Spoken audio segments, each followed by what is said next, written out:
प्रणाम। जय श्री राम। आज हम ज्योतिष विज्ञान में हस्तरेखा पर सूर्य पर्वत पर बात करेंगे। सूर्य हमारे राजा हैं, सूर्य हमारे ग्रहों के राजा हैं और उन्हीं के अनुसार ये पूरी सृष्टि की परिवर्तन मौसम सूर्य भगवान के अनुसार बदलती रहती है, क्योंकि प्रकृति का बदलना और राजा के संरक्षण में जो कार्य होता है वो बहुत सुंदर होता है। और भगवान सूर्यदेव हमारे राजा हैं और राजा अगर सही तरीके से पालन अगर करें तो प्रजा बहुत प्रसन्न रहती है। और राजा अगर प्रजा के ऊपर खुश हो जाए और जिस प्रजा के ऊपर राजा खुश हो जाता है उस प्रजा का जीवन बहुत ही सुंदर होता है, उन्हें किसी भी प्रकार की दिक्कत नहीं होती। सूर्य भगवान जैसा राजा इस धरती पर नहीं मिलेगा, क्योंकि सूर्य भगवान के अंदर टैक्स लेना और प्रजा को बदले में टैक्स के रूप में क्या देना, भगवान सूर्यदेव से ज़्यादा अच्छा कोई नहीं जानता।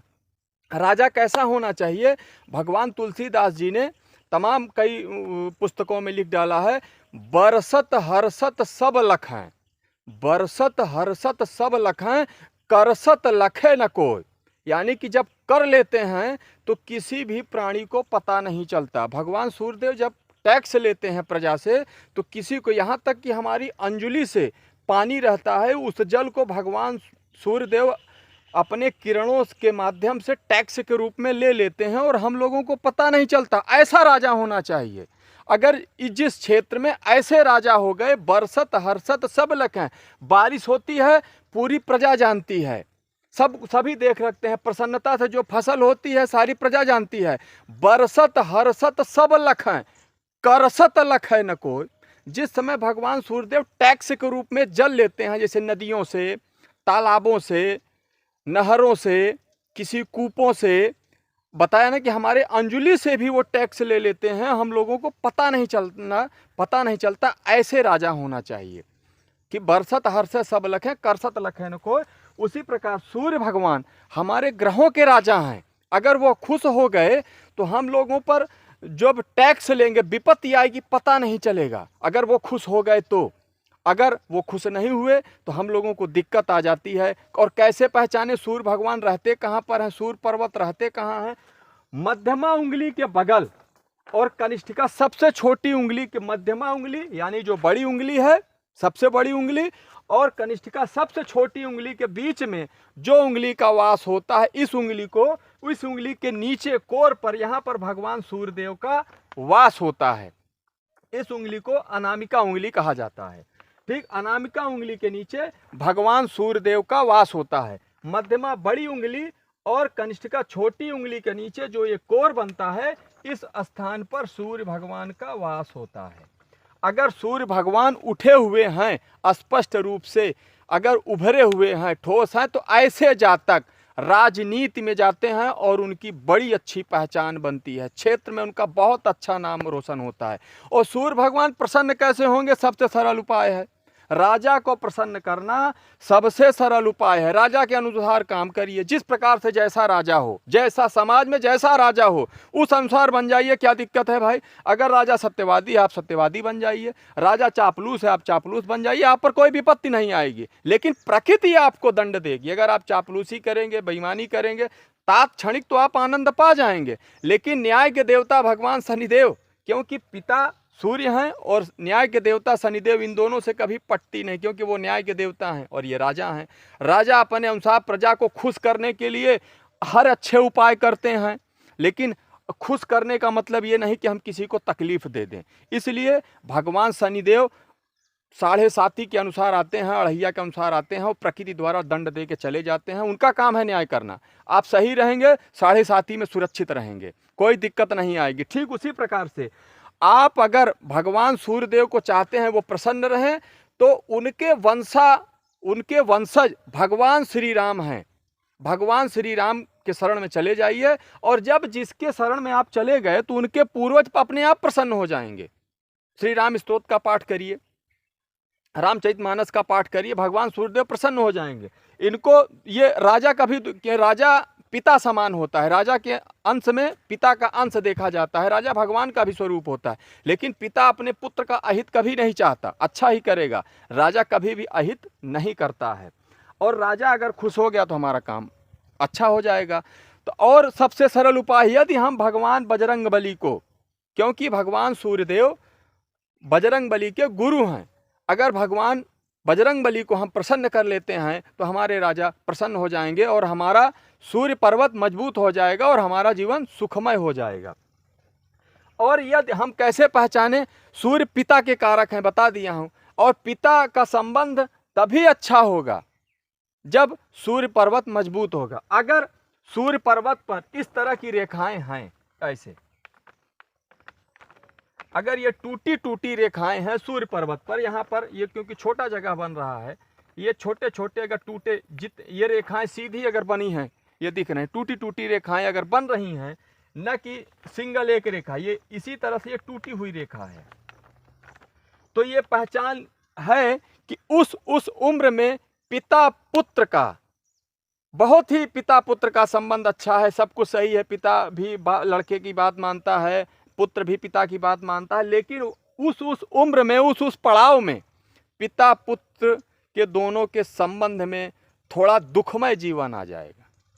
ये पहचान है। अगर सूर्य पर्वत पर रेखा टूटी हुई है तो ये पहचान है कि जीवन इनका जो है दुखमय हो जाएगा। इसलिए सूर्य पर्वत को मजबूत करने के लिए प्रातः सूर्योदय के 1 घंटा 2 घंटा 1 घंटा पहले से लेकर के और इधर 7:30 बजे, ज़्यादा से ज़्यादा 8 बजे से पहले सूर्य देव को अर्घ्य दे देना चाहिए।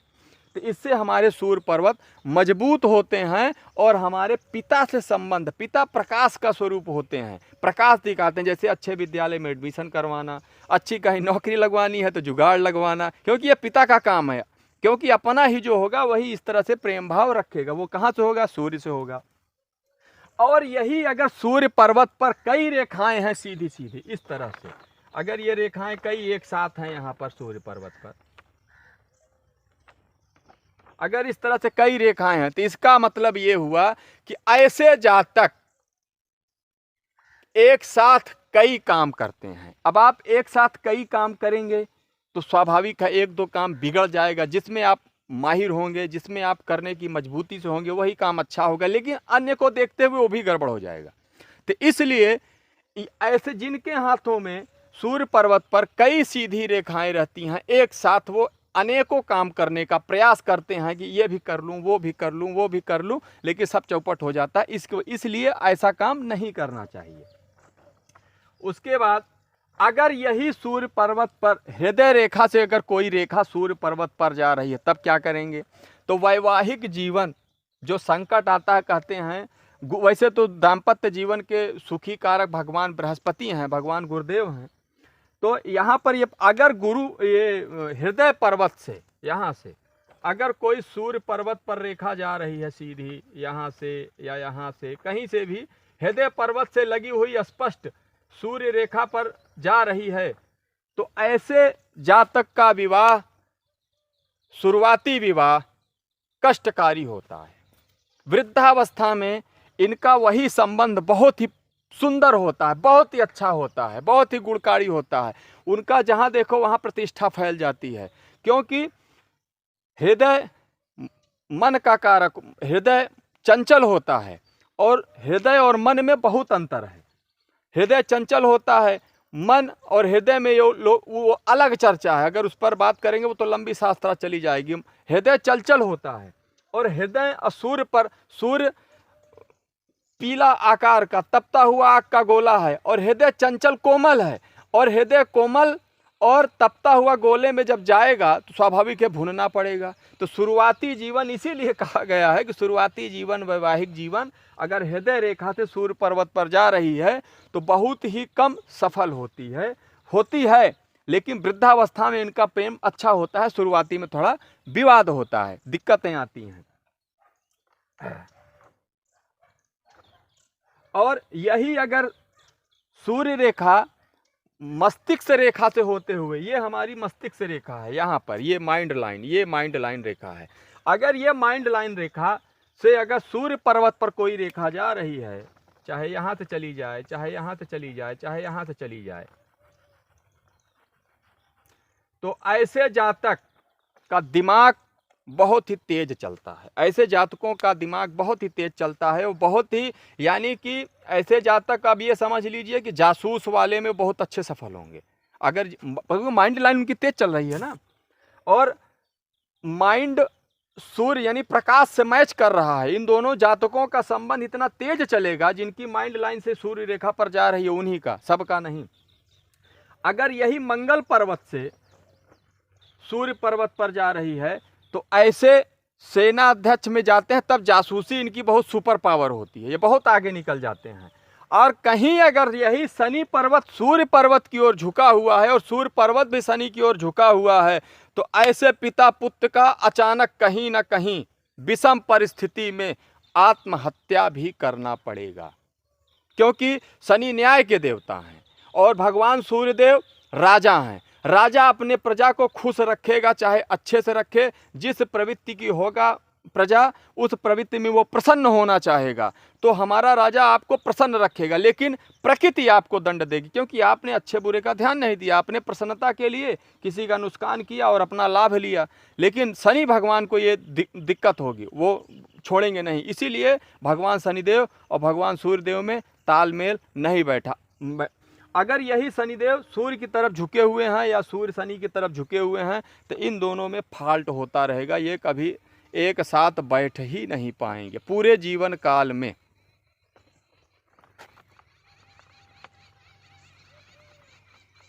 अगर सूर्य पर्वत पर धब्बा है, काला तिल है, तो ऐसे जातकों का कहीं भी सूर्य अगर काला धब्बा है, कैसा भी होगा, छोटा या बड़ा किसी भी प्रकार का, ऐसे जातकों का जीवन काल में राजनीतिक क्षेत्र में कलंक लगेगा, पक्का है। आप कितना ईमानदार हैं, गर्दन काट के रख देंगे, बहुत ईमानदार हैं। हमारे यहाँ बहुत से राजनेता ऐसे हुए, बहुत ईमानदार थे, लेकिन उनकी क्या गति हुई, उसका मेन कारण है कि तमाम वो अलग, राहु का भी इसका असर पड़ता है। ऐसा नहीं है कि वो सूर्य पर से ही ऐसा होगा। आप कितना भी ईमानदार रहें, अगर सूर्य पर्वत पर काला धब्बा है तो आपको कलंक लगना है। और यही चंद्र पर्वत से, यहाँ से, ये हमारा चंद्र पर्वत है, यहाँ से अगर सूर्य पर्वत पर रेखा जा रही है, ये हमारा चंद्र पर्वत क्षेत्र है। चंद्र जो है हृदय का कारक होता है, माँ का कारक होता है चंद्रमा। चंद्रमा का संबंध, चंद्रमा को प्रसन्न करने के लिए हमने आगे बताया है, माँ को प्रसन्न कर लीजिए, चंद्र भगवान प्रसन्न हो जाएंगे। तो यदि चंद्र पर्वत सूर्य पर्वत पर जा रहा है, तो ऐसे जातकों का संबंध राजनीति में भी अच्छे होते हैं, प्रतिष्ठा भी बढ़ती है, लेकिन इनका संबंध स्त्रियों से भी होता है अच्छा खासा। और यही कारण है कि राजनीति स्त्रियों के कारण से जो राजनीतिक संबंध बढ़ा है, मित्रता तो अच्छी है, लेकिन उनका संबंध राजनीतिक कलंक लगने का धब्बा। ऐसे जातक तो काम करेंगे, लेकिन प्रयास करेंगे कि हम चाहे अच्छा हो चाहे बुरा, हम उसको जीतने का प्रयास करेंगे, लेकिन वो जीतने में असफल हो जाएंगे, क्योंकि चंद्रमा हृदय का चंचल है और भगवान सूर्यदेव प्रकाश हैं, पिता हैं, राजा हैं, वो सभी को लेके चलेंगे, लेकिन चंचलता बस ये गलत करेंगे, लेकिन कर नहीं पाएंगे। ये हमारे चंद्र पर्वत की स्थिति। अगर चंद्र पर्वत से सूर्य पर्वत पर रेखा जाती है, तब ये स्थिति पैदा होती है। और यही अगर मंगल क्षेत्र से भी बताया, अगर गुरु उठे हुए हैं और सूर्य भी उठे हुए हैं, तो ऐसे जातक राजनीतिक जीवन रेखा से सूर्य पर्वत पर रेखा, ये हमारी जीवन रेखा है, ये हमारी जीवन रेखा है। अगर ये जीवन रेखा से सूर्य पर्वत पर अगर कोई रेखा जा रही है, तो ऐसे जातक कलात्मक होते हैं, कला का गुण होता है, वो शारीरिक शरीर से भी कला करते हैं और हस्तकला का भी गुण उनके अंदर होता है, क्योंकि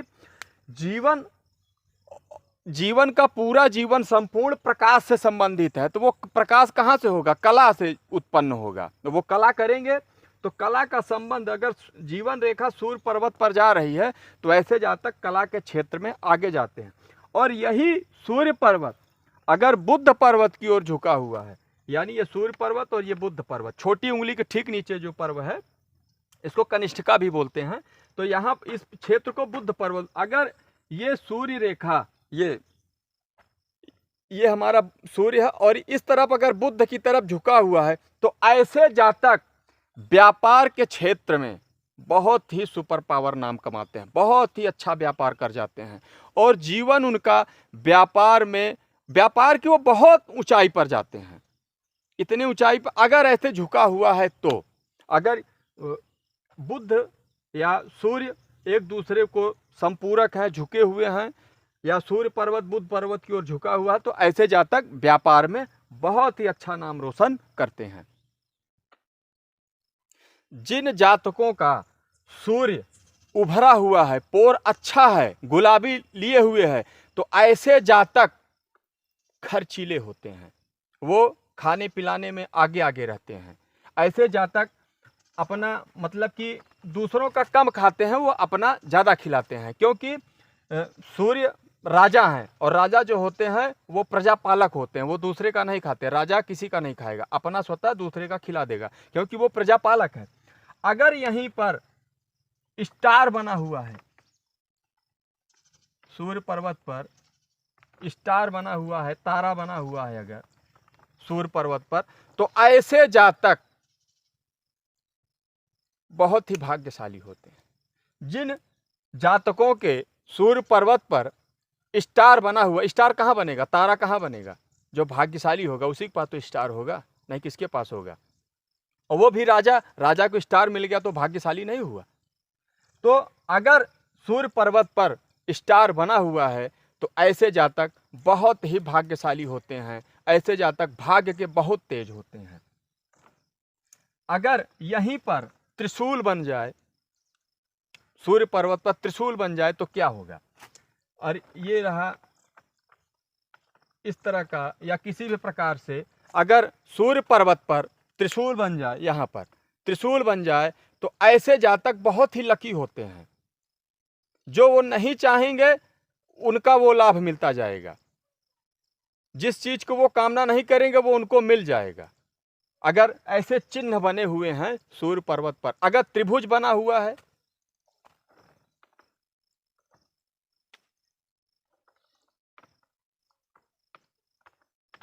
ये सब चिन्ह बहुत ही बिरलों को मिलता है, ऐसे सभी को नहीं मिल जाता। अगर सूर्य पर्वत पर त्रिभुजाकार चिन्ह बना हुआ है, तो ऐसे जातक सर्वगुण संपन्न होते हैं, चतुराई भी उनकी अच्छी होती है, कोई भी अगर बिगड़ जाए उनको मना भी लेते हैं, यानी कि उनका भाग्य भी तेज होता है, उनका लक भी साथ देता है, उनका समय भी साथ देता है, राजनीतिक क्षेत्र में उनकी अच्छी पकड़ बनती है, अगर त्रिभुज सही रूप में बना है तो। ऐसे जातक अगर यहीं पर दोषारोपण आ जाए, तो ऐसे दोषारोपण कब आएगा, जैसे अगर सूर्य पर्वत पर एक, वो तो बता चुका, फिर बता देता, अगर स्पष्ट रूप से एक काला दशमलव कहते हैं कि काला तिल है, वहाँ पर बहुत भीषण ये कलंक है, वो तिल नहीं है, वो कलंक है। वो कब लगेगा, उस उम्र के अनुसार, वो किस स्थान, मतलब सूर्य पर्वत पर किस पोजीशन पर है, वहाँ से वो देखकर पता चलता है कलंक के क्षेत्र में। तो ये आज हम सूर्य पर्वत पर बात कर रहे थे। आप लोगों को अगर हमारा वीडियो पसंद आया हो तो मेरे चैनल को प्लीज़ सब्सक्राइब करिए, शेयर करिए। अगले अंक में हम दूसरे पर्वत पर लेके आएंगे। तब तक के लिए बहुत बहुत धन्यवाद। जय श्री राम, प्रणाम, बहुत बहुत साधुवाद।